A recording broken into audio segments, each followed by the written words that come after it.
எசேக்கியேல் 1:4. இதோ வடக்கே இருந்து புசல் காற்றும் பெரிய மேகமும் அதோடு கலந்த அக்கினியும் வர கண்டேன்.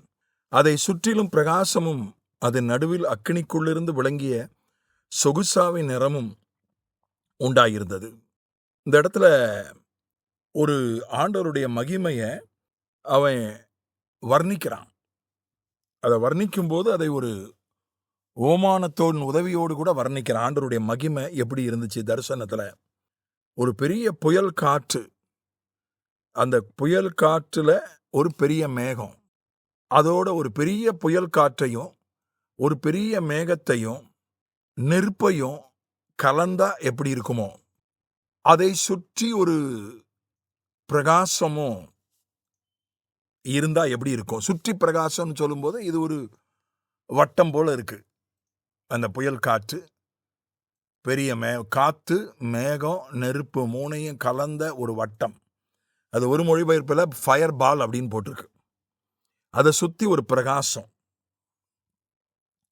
அந்த பிரகாசம் எப்படி இருக்குன்னா அது சொகுசாவின் நிறம் அப்படின்னு சொல்லப்பட்டிருக்கு. சொகுசா அப்படின்னா அது ஒரு ஆம்பர் அப்படின்னு ஆங்கிலத்தில் சொல்கிறார்கள். அது ஒரு வாசனை பொருள், தங்கத்தை விட விலை அதிகமான ஒரு வாசனை பொருள், வைரத்தை போன்ற விலை உயர்ந்த ஒரு வாசனை பொருள். அது சொகுசா என்பது, ஆம்பர் என்பது நெருப்பு நிறத்தில் இருக்கும். அது ஒரு நெருப்பு நிறம் மட்டுமல்ல, அது நெருப்பு போல இல்லை, ஒரு பளபளக்கிற ஒரு நிறம், ஒரு ஷைனிங் அப்பியரன்ஸ்.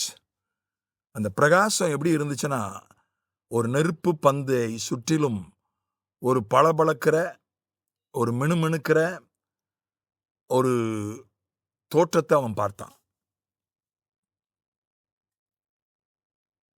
அப்படிப்பட்டதான ஒரு காட்சியை தான் எசேக்கியேல் 8:2 கூட அவன் பார்க்கிறான். அங்கதான் பரிசுத்த ஆவியானவருடைய ஒரு தோற்றம் சொல்லப்பட்டிருக்கிறது. அப்பொழுது இதோ அக்கினி சாயலாய் தோன்றுகிற ஒருவரை கண்டேன். அவருடைய இடுப்புக்கு கீழெல்லாம் அக்கினியும் அவருடைய இடுப்புக்கு மேலெல்லாம் சொகுசாவை போல பிரகாசிக்கிற சாயலுமாய் இருந்தது. இடுப்புக்கு கீழே அப்படியே அக்கினி மயமா இருந்துச்சு ஆவியானவருடைய தோற்றம். இடுப்புக்கு மேல சொகுசாவை போல அது இருந்தது. ஒரு பளபளக்கிற, மினுமினுக்கிற ஒரு சொகுசா. சொகுசா என்பது ஒரு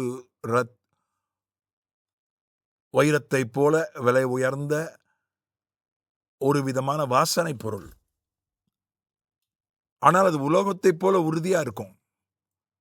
அது ஒரு பிசிர் போன்ற ஒரு விஷயம்தான். அதோடு பல வாசனை பொருட்களை சேர்த்து அதை ஒரு உலோகத்தை போல கெட்டியாக்கி விடுவார்கள். அது ஒரு பளபளக்கும், மினுமினுக்கும். அப்படியே அது ஒரு நெருப்பு நிறத்துல இருக்கும். அப்படியே பளபளத்துக்கிட்டு மினுமினுத்துக்கிட்டு இருக்கும். அதுக்கு விலை தங்கத்தை விட அதிகம், வைரத்துக்கு போன்ற ஒரு விலை அதுக்கு. அப்படிப்பட்டதான ஒரு தோற்றம் தான் இடுப்புக்கு மேல பரிசுத்த ஆவியானவருடைய தோற்றம் என்று சொல்லுகிறான். இவ்வளவு நுண்ணியமாக, நுட்பமாக, துல்லியமாக, விவரமாக வேறு எங்குமே ஆண்டவருடைய மகிமை சொல்லப்படலை. அதனால ஆண்டவருடைய மகிமை அப்படின்னு சொன்னாலே, தேவனுடைய பிரசன்னம் அப்படின்னு சொன்னாலே ஒரு காற்று, அதுல ஒரு காற்றினுடைய அம்சம் இருக்கிறது, அதுல ஒரு மேகத்தினுடைய தன்மை இருக்கிறது, அதுல ஒரு அக்கினியினுடைய ஒரு குணம் இருக்கிறது, அதுல ஒரு பிரகாசம் இருக்கிறது, அது ஒரு விலையேற பெற்றதாக இருக்கிறது.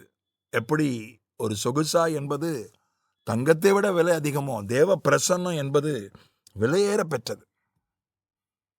ஒரு மனிதனோடு தேவ பிரசன்னம் இருக்குமானால் அது விலையேற பெற்றது.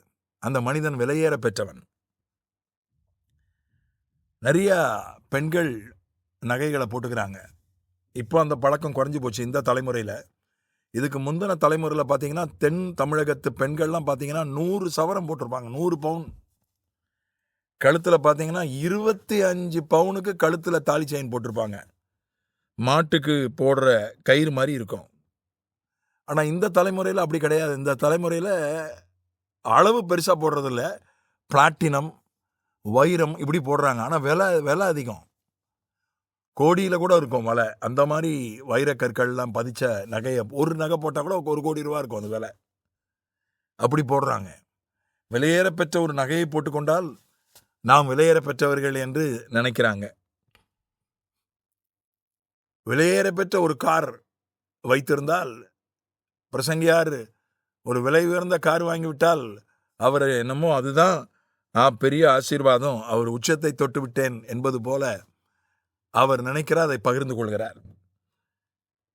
கார் நல்லது, கார்களுக்கு நான் விரோதமானவன் அல்ல. அதே போல நகை அணுவதையும் நான் எதிர்க்கிறவன் அல்ல. அது ஒரு அளவோடு இருக்கிற வரைக்கும் அதை நான் ஆதரிக்கிறேன். ஆனா எது நகையை விட, சொத்தை விட, பணத்தை விட, எல்லாத்தையும் விட, ஸ்டார் வேல்யூவை விட, மார்க்கெட் வேல்யூ, ஸ்டார் வேல்யூலாம் சொல்லுவாங்க. உலகத்துல ஒரு செலிபிரிட்டி ஆயிட்டா, ஒரு பிரபலமான நபர் ஆகிவிட்டால் வர்றதுக்கே இவ்வளோ. ஒரு கடையை திறந்து வச்சா இத்தனை லட்சம். ஒரு யூடியூப் சேனல்ல பேட்டி கொடுக்கறதுக்கு இவ்வளோ பணம் கொடுத்தாதான் பேட்டி கொடுப்பாங்க. அது மாதிரி அவங்க விலையேற பெற்றவர்கள், அவங்க நேரம் விலையேற பெற்றது. அப்படி ஆயிட்டாங்க. ஆனா எது விலையேற பெற்றது? தேவ பிரசன்னம். தேவ பிரசன்னம் ஒரு மனிதனுக்குள்ளே இருக்குமானால் அவன் விலையேற பெற்றவன் ஆகி விடுகிறான். தங்கத்தை விட அவன் விலையேற பெற்றவன் ஆகி விடுகிறான். அந்த தேவ பிரசன்னத்தை வாஞ்சிப்போம், தேவ பிரசன்னத்தை பெற்றுக்கொள்வோம், தேவ பிரசன்னத்தை தக்க வைத்துக் கொள்வோம். நான் சமீபத்தில் ஒரு பாரம்பரிய சபைக்கு சென்றிருந்தேன். பாரம்பரிய சபையில வாலிபர் கூட்டம். ஆவியானவர் அளவில்லாமல் இறங்கினார், மிக அபரீதமாக இறங்கினார். ஒரு நெருப்பு பந்து போல ஒன்றைத்தான் நான் பார்த்தேன். அதை அவர்களுக்கு சொன்னேன். ஆவியில நிரம்பினார்கள் வாலிபர்கள். அவர்கள் ஆவியில நிரம்பி கீழே விழுந்துட்டாங்க. Slain in the spirit. அது பாரம்பரிய சபைகளில் நடக்கிறதே ரொம்ப கிட்டத்தட்ட நடக்கிறது இல்லை. ஆவிக்குரிய சபைகள் என்று சொல்லப்படுகிற சபைகளில் கூட மிக குறைவாகத்தான் நடக்கிறது. இந்த ஸ்லைன் இன் த ஸ்பிரிட், ஆவியில நிரம்பி கீழே விழுவது. அநேகர் அப்படி, சிலரெல்லாம் தூக்கி போட்டு விட்டது. தூக்கி தூக்கி தூக்கி போடப்பட்டு விழுந்தார்கள். நான் ஒரு நெருப்பு கோலத்தை போன்ற ஒரு காட்சியைத்தான் பார்த்தேன். அதை சொன்னேன். முடிந்தவுடனே ஒரு தம்பி, அவரும் அப்படி ஒரு நெருப்பு கோலத்தை பார்த்ததாக அந்த சபை போதரிடத்துல சொல்ல, அவர் என்னிடத்துல சொன்னார். இதுதான் தேவ பிரசன்னம். தேவ பிரசன்னம் வருமானால் அது மிகப்பெரிய ஒரு ஆசீர்வாதம். ஆகவே தேவ பிரசன்னத்தை சுமந்து செல்கிறவர்களாய், தேவ பிரசன்னத்துக்குள்ளே இருக்கிறவர்களாய், விலையேற பெற்றவர்களாய் காணப்படுவோம். ஆமென்.